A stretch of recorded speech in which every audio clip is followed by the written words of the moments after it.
Equations of exponents. So in equations of exponents, what you need to know is that you need to make the bases to be the same on one side of the equation and the other side of the equation. And then when you equate the same base, you drop the bases and you equate the exponent. So now let us see now how is that done. So in the first problem, we are having 3 to the power of x equal 3. So remember now, if you have 3 to the power of x equal 3, this 3 here is raised to the power of 1. Because if a number does not have an exponent, that means the exponent is 1. So if we have equated the same base, we are going to drop the base and equate the exponent.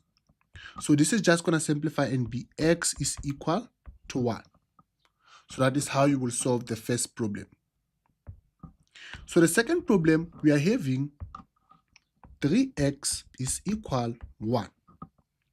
So what you want to do is that you want to make the bases to be the same on one side of the equation and the other side of the equation. So if you have 1 can be made as a base of anything. So because now any number raised to the power of 0 is equal to 1. So if you say now 3 to the power of x is equal 3 to the power of 0, this thing is the same thing as 1.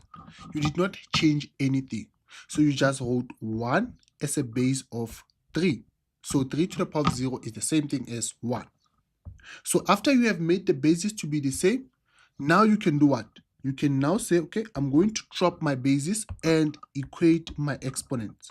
So the value of x is just equal to 0.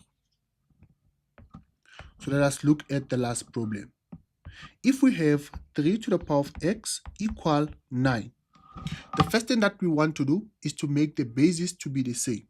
So how can you write 9 as a base of 3?